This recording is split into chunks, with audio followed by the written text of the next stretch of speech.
Chapitre 18. Une denrée rare. L'épreuve de la foi persévérante. Mais, quand le Fils de l'homme viendra, trouvera-t-il la foi sur la terre? Luc 18, verset 8. Beaucoup ont entendu parler de John Knox, qui avait supplié « Donne-moi l'Écosse, Seigneur, ou je meurs ». Comme d'autres réformateurs, il avait été convaincu des erreurs de l'Église de Rome et était déterminé à voir l'Écosse libérée de cette mainmise.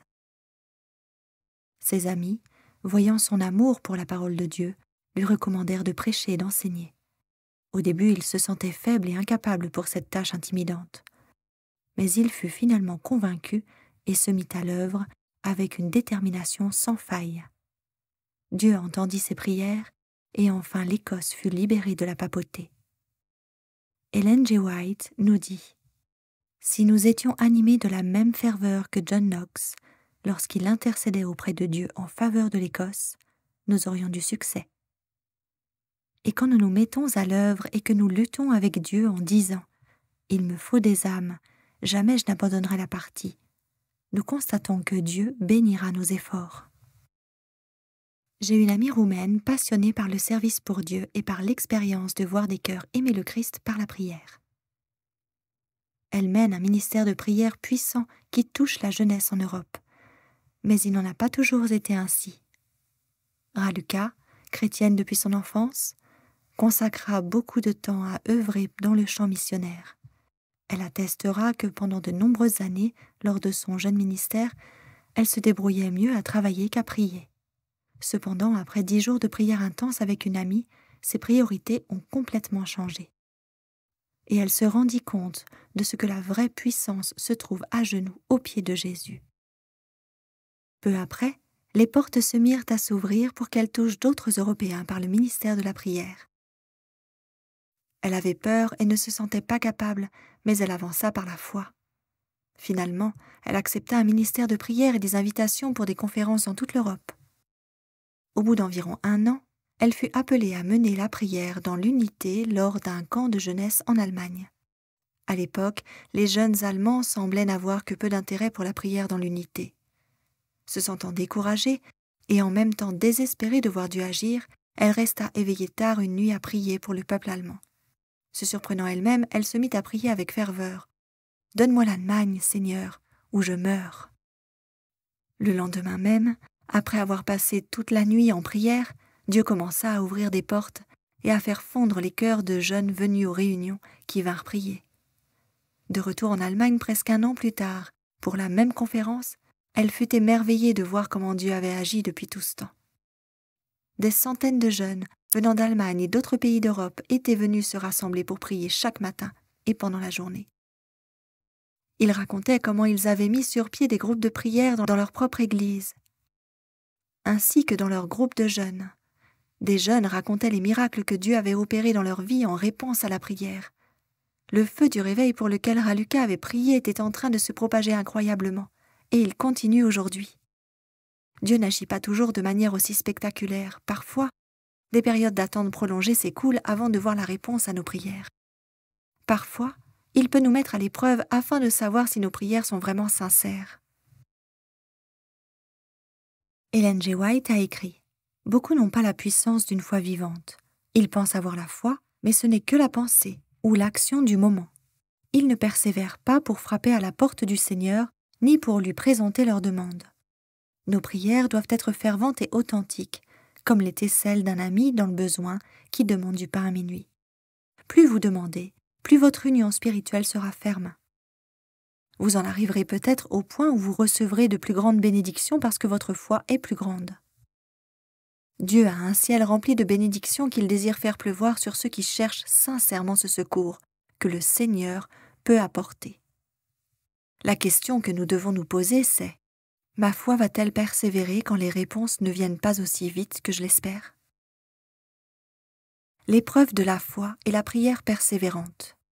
Eric Ludy, auteur et orateur, aborde des exemples fondamentaux d'épreuves de la foi que Dieu permet souvent que nous traversions. Je les expliquerai plus loin parce qu'il est très important d'apprendre à tenir ferme dans la foi et à faire confiance à Dieu, même quand il n'agit pas aussi vite que nous nous y attendons. Épreuve numéro 1. Quand Dieu semble silencieux. Dans Matthieu 15, versets 22 à 28, nous trouvons l'histoire de la femme cananéenne qui vint à Jésus le supplier de guérir sa fille. Jésus n'a pas répondu à ses appels à l'aide. Il nous est dit, il ne lui répondit pas un mot. On peut immédiatement se dire s'il avait dit quelque chose, quoi que ce soit pour adoucir sa peine et lui montrer qu'il était touché, ça aurait pu l'aider, mais il n'a rien dit. Comme si le silence de Jésus n'était pas assez douloureux, les disciples pressèrent Jésus devant cette femme. « Renvoie-la, car elle crie derrière nous. » Finalement, Jésus s'exprime non pas par des mots de réconfort, mais en déclarant « J'ai été envoyé pour aider Israël. » Implicitement, il n'avait pas été envoyé pour l'aider, elle. En réponse, elle tomba à ses pieds en humble adoration. « Seigneur, viens à mon secours. » À nouveau, Jésus parle. « Il n'est pas bien de prendre le pain des enfants et de le jeter aux petits chiens. » Aïe! Non seulement Jésus a ignoré ses supplications, mais en plus il la compare à un chien. Si quelqu'un avait été là, il se serait probablement dit « Quel est son problème à cette femme? N'a-t-elle pas encore compris? Jésus ne va pas l'aider. Elle n'est même pas juive. Pour qui se prend-elle à le supplier de guérir sa fille? » Mais cette femme ne se souciait pas de qui elle était, ni de son manque de qualification pour un miracle. Elle ne se souciait même pas de ce qu'il l'ait traité de chien. Tout ce qu'elle savait, c'était qui il était, le Sauveur, le seul qui pouvait l'aider. Sa foi ne faiblirait pas. Et elle répondit, avec des yeux embués de larmes et des lèvres tremblantes. « Seigneur, c'est vrai que je suis peut-être un chien, mais même les chiens mangent les miettes qui tombent de la table de leur maître. Tout ce dont j'ai besoin, c'est d'une miette, Seigneur, juste une miette. » Alors Jésus se tourna vers elle, avec de la tendresse dans ses yeux.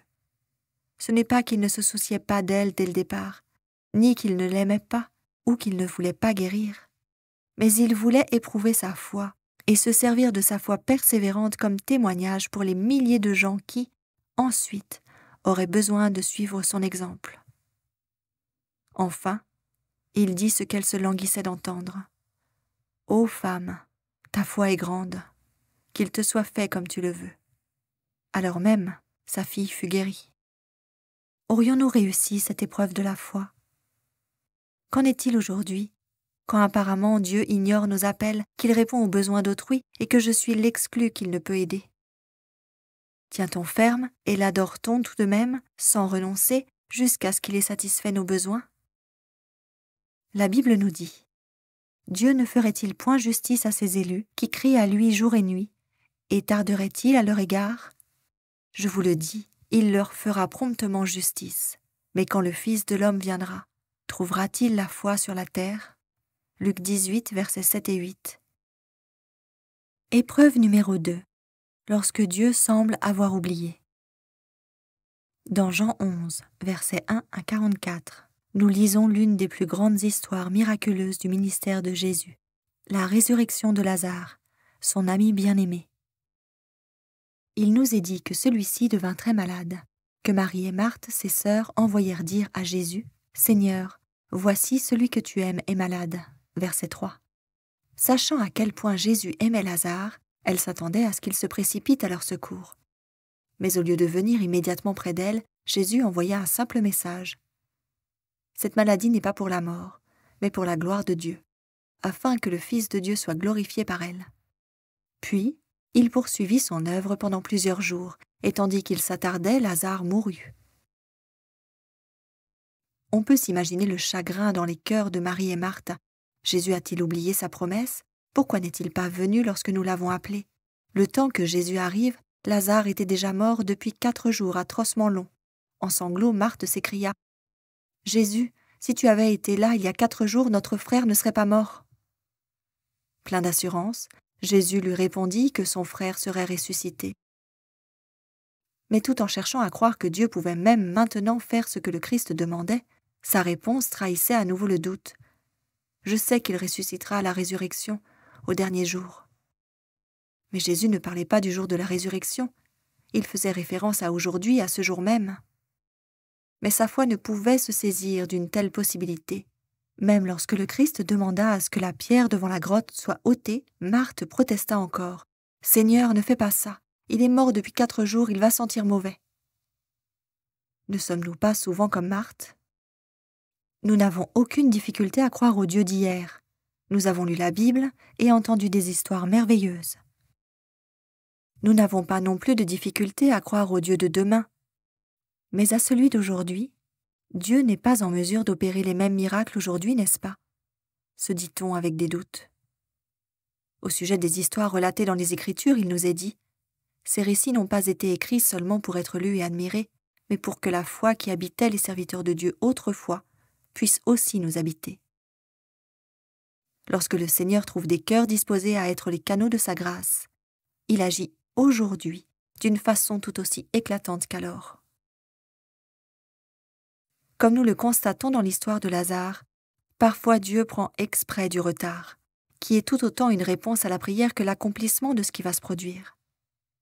Bien que les apparences nous laissent penser que Jésus ait oublié sa promesse faite au début de cette histoire, il n'avait pas oublié. Il avait simplement besoin d'éprouver leur foi, de la même manière qu'il le fait avec nous aujourd'hui. Parfois, il permet à nos projets, nos rêves, nos espoirs de mourir, afin de nous éprouver et de nous bâtir, afin qu'il puisse nous donner quelque chose de mieux. Lui ferons-nous quand même confiance? Ellen G. White a écrit « Il n'y a pas lieu de craindre que le Seigneur reste sourd aux prières de ses enfants. Il faut plutôt redouter que ceux-ci, dans la tentation et l'épreuve, ne se laissent aller au découragement et ne manquent de persévérance dans la prière. » Épreuve numéro 3. Lorsque les pouvoirs du royaume naturel semblent trop puissants. Dans Matthieu 14, versets 28 à 30, on trouve la célèbre histoire de Pierre marchant sur les eaux. Au début, lorsque Jésus lui dit de sortir de la barque, il avance par la foi, une foi en Christ qui le fait tenir. Mais ensuite, il détourne le regard du Seigneur pour se poser sur la tempête autour de lui, et commence à couler. « Oh non, qu'est-ce que j'ai fait? Je n'aurais jamais dû sortir de la barque. » Combien de fois avons-nous fait pareil? Jésus nous emmène sur le chemin de la foi. Nous l'avons vu à l'œuvre par le passé et davantage aujourd'hui. Mais ensuite, notre regard est distrait par la tempête qui nous entoure. Le royaume naturel semble être trop puissant pour être vaincu. C'est trop difficile, impossible. Je me retrouve dans une situation bien trop délicate. Dieu ne peut pas agir. Êtes-vous tenté de céder à des impressions prémonitoires angoissantes ou d'abattement total? L'inspiration nous encourage. Dans les jours les plus sombres, lorsque les apparences semblent les plus menaçantes, n'ayez crainte. Ayez foi en Dieu. Lorsque par la foi nous nous saisissons de sa force, il changera de manière merveilleuse la perspective la plus décourageante et désespérée. Il le fera pour la gloire de son nom. Letty Cowman, auteur de Streams in the Desert, écrit « C'est ainsi que Dieu agit dans la vie de tous les grands personnages de la Bible. Abraham, Moïse et Élie n'étaient pas grands au début, mais ils le sont devenus par la discipline de leur foi. Ce n'est qu'ainsi qu'ils furent prêts pour la place à laquelle Dieu les appelait. Par exemple, dans le cas de Joseph, que le Seigneur formait pour le trône en Égypte, nous lisons dans les psaumes, la parole de Dieu est éprouvée. Ce n'est pas la vie en prison avec ses lits durs ni la maigre nourriture qui l'avait éprouvée. La parole que Dieu avait dite à son cœur dans son jeune âge en termes d'élévation et d'honneur, qui serait plus grand que ce que ses frères allaient recevoir. Elle n'était que plus présente, même lorsque chaque étape dans sa vie semblait rendre impossible son accomplissement, jusqu'à ce qu'il fût emprisonné à tort, tandis que d'autres, qui étaient peut-être incarcérés à raison, étaient relâchés et que lui se trouvait à dépérir seul. Ce sont ces heures-là qui ont éprouvé son âme. Mais des heures de croissance et de développement spirituel qui, lorsque la parole lui parvint, celle de la libération, le rendirent prêt à la tâche délicate d'avoir affaire à ses frères égarés, avec un amour et une puissance dépassés uniquement par ceux de Dieu lui-même. Letty Cowman poursuit. Aucune persécution n'éprouve autant que des expériences comme celle-ci. Quand Dieu parle de l'accomplissement de son dessein, mais que les jours passent sans qu'il ne fasse rien, c'est vraiment difficile. mais c'est une discipline de foi qui nous amène à une connaissance de Dieu qui serait impossible autrement. Ô puissions-nous maintenir nos regards sur Jésus, le seul qui ait le pouvoir de nous rendre capables de marcher au-dessus des vagues et de la mer. Ô puissions-nous lui faire confiance, même au milieu de la tempête, quand l'accomplissement des promesses de Dieu semble impossible. Il est plus puissant, bien plus puissant qu'aucune tempête que nous rencontrerons jamais dans cette vie. Épreuve numéro 4. L'épreuve finale, quand Dieu semble avoir échoué. Matthieu 27 nous rapporte l'histoire douloureuse de la crucifixion et de la mort du Christ. C'est probablement l'épreuve de foi la plus dure que nous vivrons jamais en tant que chrétiens. Comment expliquer au monde qui nous entoure notre foi dans un Sauveur qui semble avoir échoué? Imaginons le chagrin des disciples à la croix quand Jésus permet qu'ils soient torturés, condamnés et finalement crucifiés. Tu es le Messie, n'est-ce pas? N'est-ce pas? Je peux presque les entendre lui poser cette question avec des larmes interrogatrices. Si tu es celui que tu dis être, comment peux-tu les laisser te faire cela?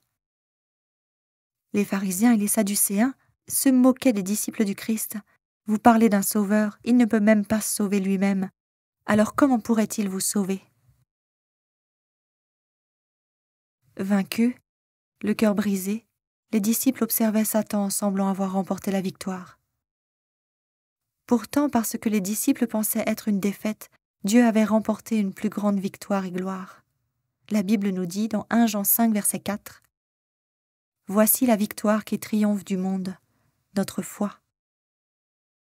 Tiendrons-nous fermes par la foi et prierons-nous jusqu'à voir la victoire? Quand Dieu semble silencieux, persévérons-nous dans la prière? Quand il semble avoir oublié, persévérons-nous dans la prière? Quand le royaume naturel nous dit que c'est impossible et que Dieu semble avoir échoué, est-ce que nous continuons de lui faire confiance et de persévérer dans la prière? Nous avons reçu un avertissement lugubre. Le temps de détresse et d'angoisse qui est devant nous exigera une foi capable de supporter la fatigue, le retard et la faim. Une foi qui ne faiblira pas, même si elle est sévèrement éprouvée. À ce moment-là, aucune profession de foi ne nous sauvera. Non. Nous devons avoir une foi réelle dans le Christ. Ce sera notre dernière grande épreuve, et seul celui dont la foi persévérera jusqu'à la fin sera sauvé. Matthieu 10, verset 22. En terminant ce chapitre, souvenons-nous que si nous voulons avoir le bien rare de la foi persévérante, qui peut tenir ferme même quand on ne voit pas de réponse immédiate à nos prières, nous devons nourrir notre foi avec la parole. Nous devons faire honneur aux promesses. Lorsque les épreuves viennent, nous devons nous accrocher au Seigneur avec une foi qui ne cédera pas. En outre, il serait bon de remplir notre cerveau de témoignages réels de ceux qui ont emprunté ce chemin avant nous. Même à l'époque moderne, il existe tellement d'histoires qui cimentent la foi pour nous encourager. Bien entendu, l'une de ces histoires se trouve dans le Grand Espoir. Quels témoignages puissants les apôtres et les réformateurs chrétiens nous ont laissés. Voilà le genre de témoignages dont nous avons besoin aujourd'hui. Marchons par la foi, parlons par la foi, alimentons notre foi, vivons par la foi et persévérons dans la foi. Dieu veut faire davantage pour nous et il nous met au défi de continuer à lui en demander plus par la foi. Souvenez-vous, quoi qu'il y ait devant vous, notre Dieu n'échoue ni n'échouera pas. Nous pouvons lui faire confiance, nous pouvons nous confier dans sa parole, même quand il est silencieux.